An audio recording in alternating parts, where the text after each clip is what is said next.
Good morning. This is Terry Allen, Radical Progressive. This is a sad day in America. The squad, which are now being called hashtag fake squad, voted for Nancy Pelosi for Speaker of the House. Not a single progressive voted against her. We had some centrist, blue dog Democrats or something that voted against her, but she won. She got the seat. And she, despite what the Republicans say, which they're just doing the talking points and the bullshit to scare their base, Nancy Pelosi, Chuck Schumer, and the people that run the DNC are not socialists, not communists. Let me repeat that. They are not socialists. They never have been. They never will be. They virtue signal like they are. They join the Progressive Caucus like they are. But they aren't. They are corporatists, elitists.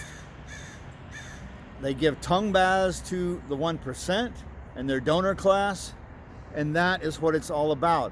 They are for squashing the freedom of speech. They are against the First Amendment. They are against the Second Amendment. So, what we've got here is a situation where the progressive, the squad, the fake squad, are trying to play the game the way the DNC and the elitists want them to play it.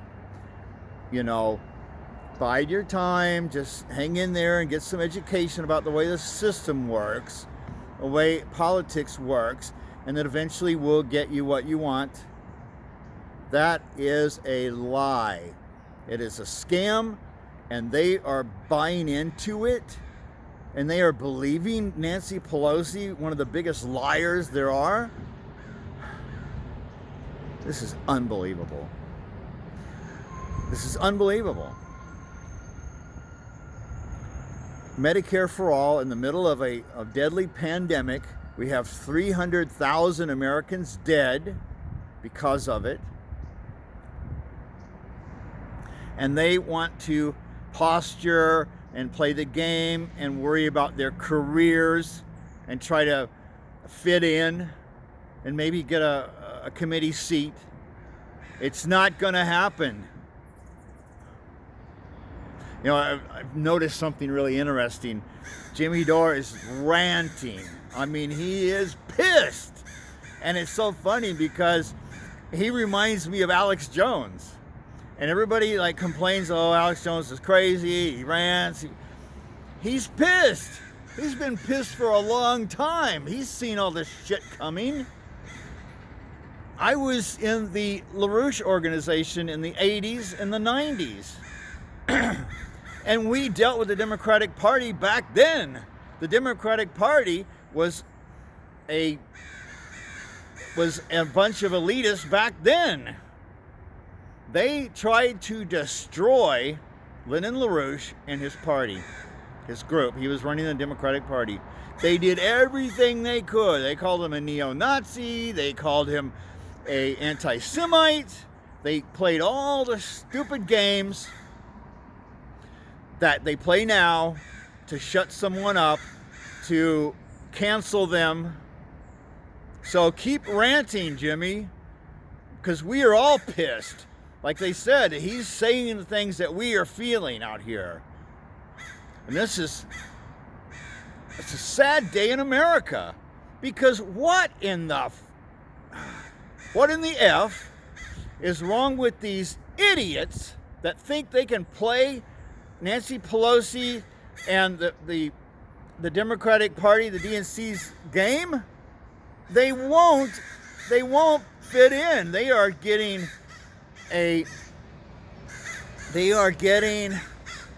platitudes and, oh, just hang in there and be our friends and pose for photos for Vanity Fair.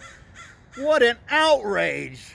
We voted for these people because they said they were going to fight, and they were against Nancy Pelosi, and they were for Medicare for all, and they were for all the things that progressives are for. And what do? They fall in line and try to play the game, and it ain't going to work. It's not going to work. It never has worked.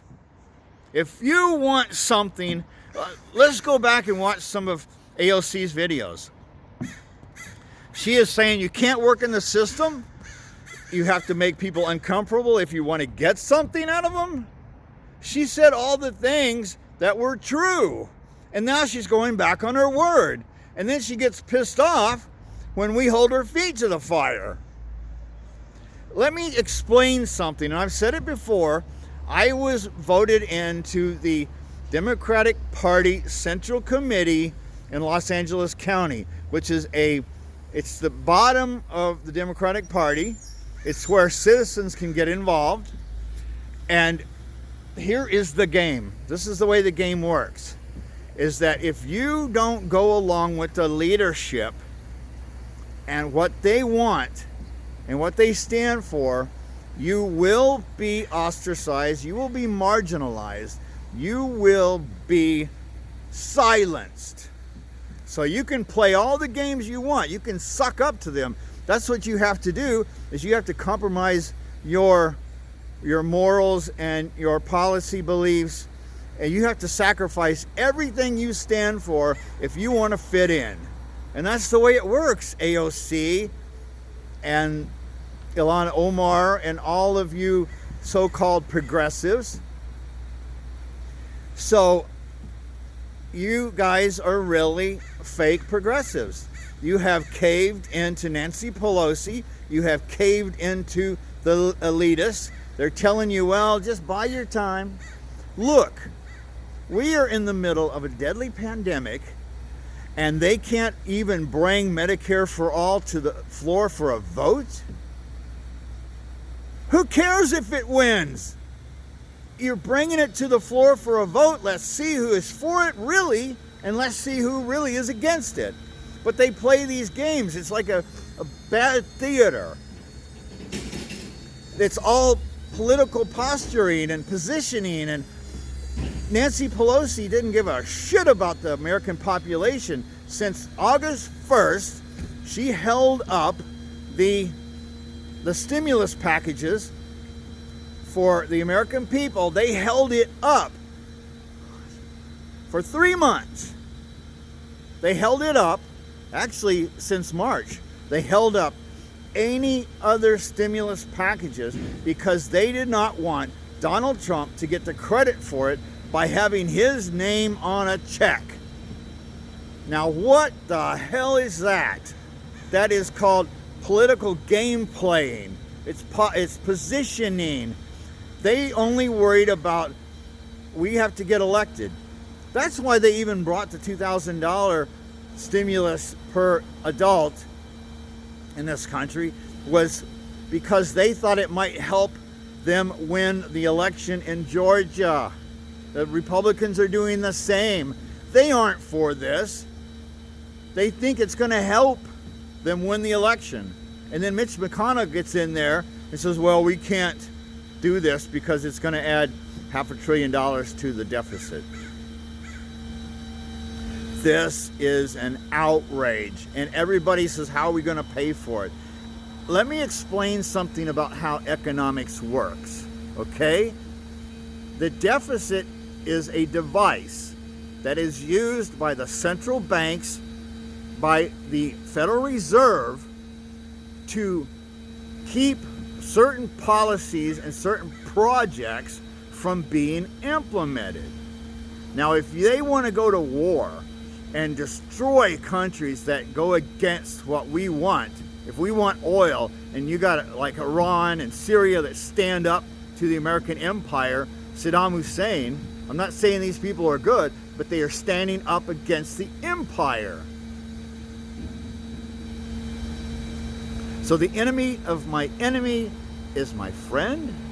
Do we have to go there? The deficit is specifically, we are borrowing money. The government borrows money with interest to finance policies. And that is insane.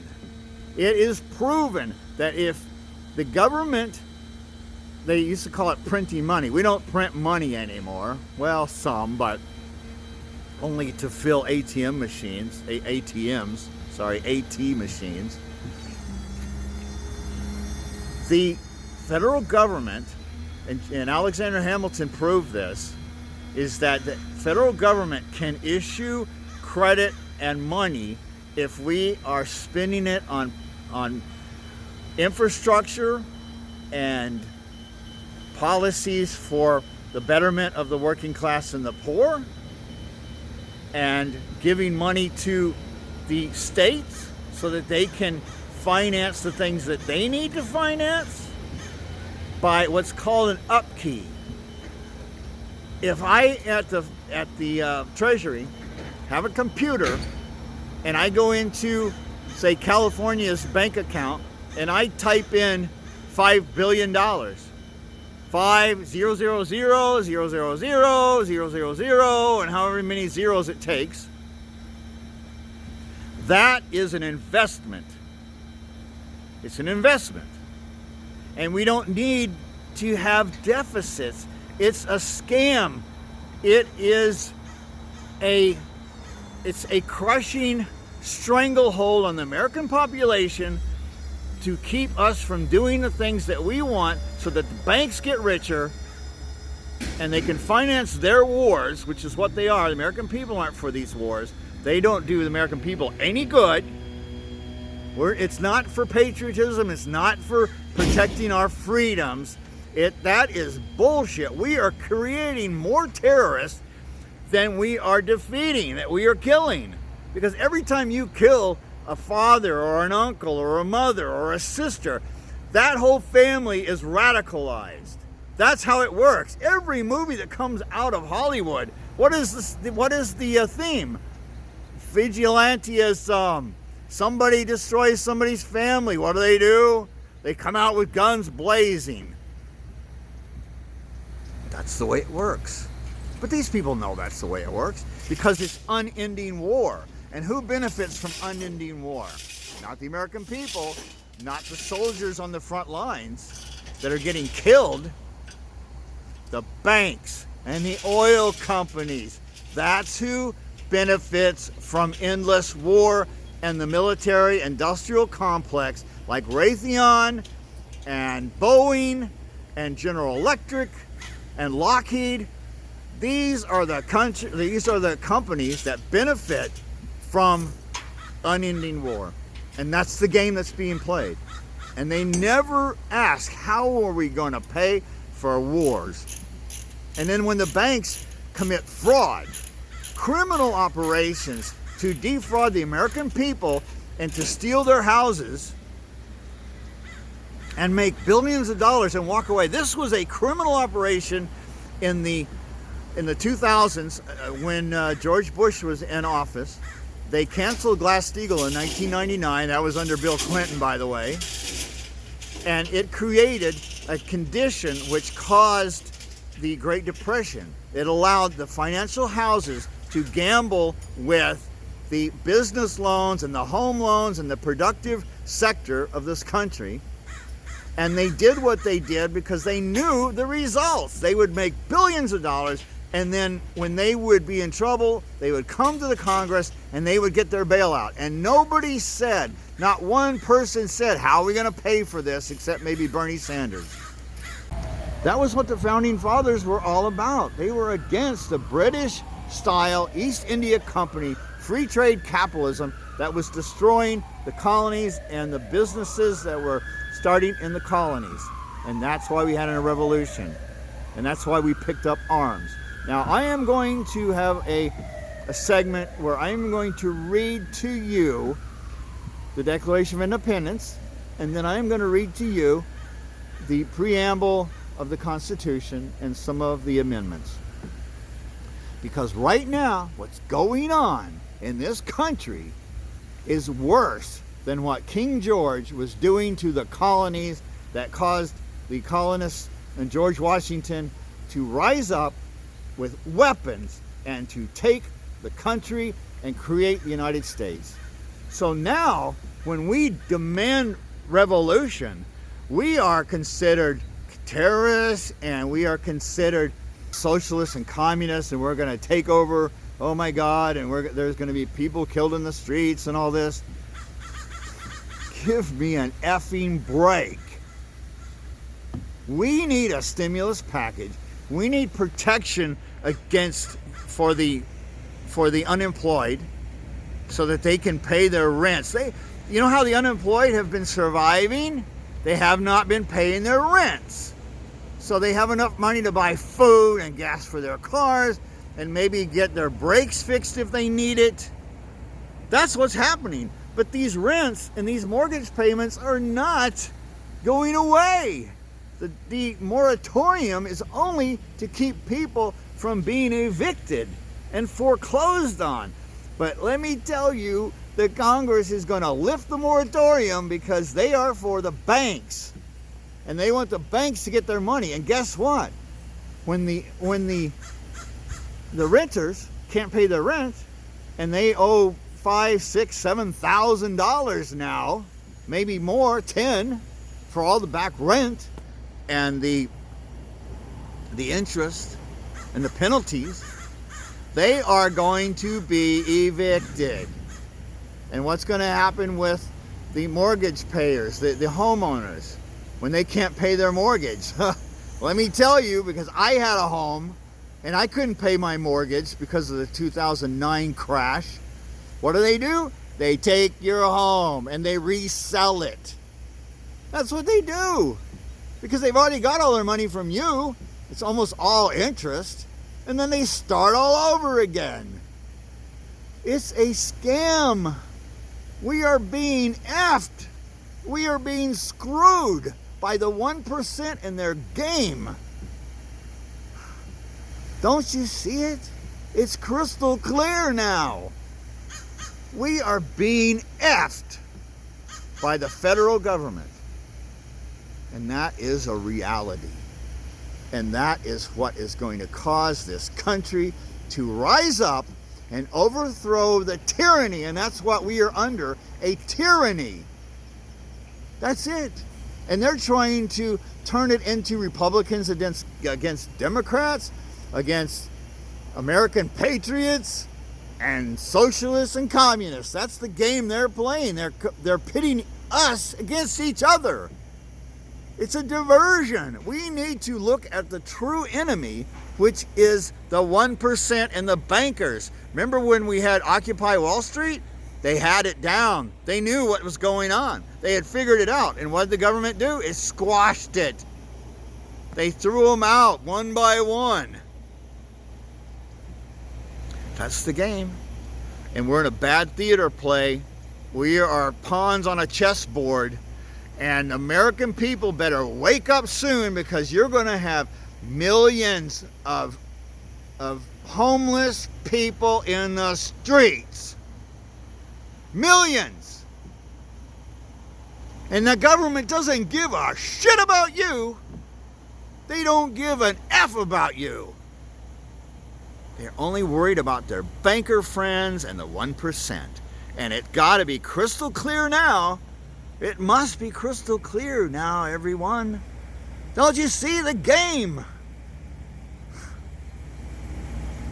So we're headed for revolution, because the government is tyranny against the American people. And when the people decide that this tyranny, we've had enough, and it's time to overthrow the chains of the tyranny against us, then we have the God-given right, the inalienable right to overthrow this tyranny. And the police and the military better go along with it, because they are in the same boat that we are. You know why? My son is in the Army. Okay, he's stationed in Fort Hood.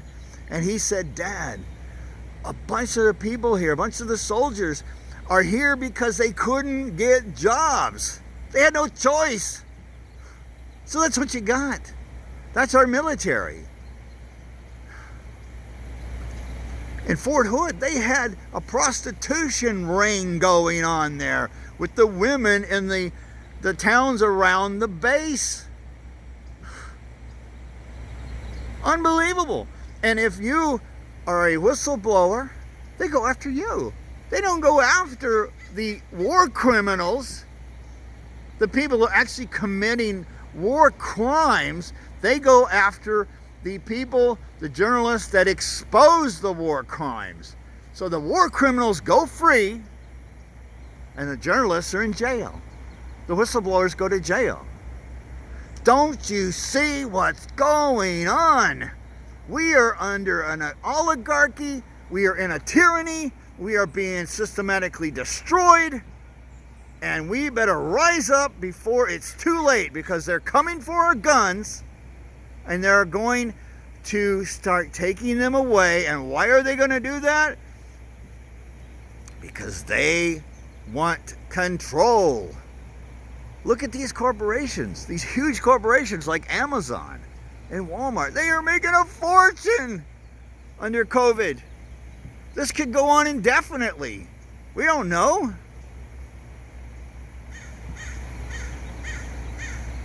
God, we are in trouble.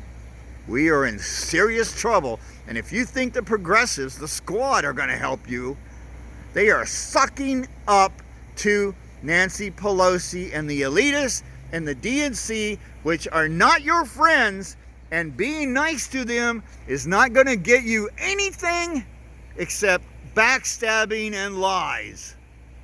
Gaslighting, platitudes. Now is not the time. Well, if not now, when? When? This is nuts. Well, I got to go to work. I got a job. But I'm still pissed off for the people that don't have jobs. I am still angry about the unemployed. I'm not unemployed. I could be soon. So people like Cenk Uygur and Ana Kasparian and the major corporate media, with all of their lies and gaslighting and protection of the elites, they are the problem, because they are a brainwashing propaganda operation. They are not for news. They are for agendas. That's what they're for. And who owns the major media? The 1%. So don't you see? And people that watch CNN and MSNBC and Stephen Colbert and all of these scumbags that consider themselves progressives or liberals or the left, they are liars. They are fakes. That's what's going on. That's the game. 1984, the bigger the lie, the easier it is to hoodwink the population. So when we rise up against this tyranny, which is our God-given right to life, liberty, and the pursuit of happiness, that is our inalienable rights. Read the Declaration of Independence, my friends and family and neighbors. Read it. Read it for yourself. And then see what you think about why this country was formed. It's for the people, for the masses, and it has been taken over by a British-style oligarchy system that is looting us and draining us and hanging us out to dry, cutting our throats with their feet on our throats. So read it and see what you think, because the end is coming. The time is coming to take back this country from the evil cabal, the 1%. Look at Jeff Epstein, the 1%. Who's protecting him? How did he get 18 months and work release program when he molested 24 underage girls, minors, and was giving them to his friends, the 1%, and using it as a blackmail operation. It was the CIA, the deep state, and the Mossad. That was who was running this ring, and they are protecting themselves. And that's why nothing is going on with this case. Remember Acosta in Florida? He said, well, they told me that Jeff Epstein was part of CIA and just to back off. And the media is not talking about it. The only people who are talking about it now are people like Sean Atwood.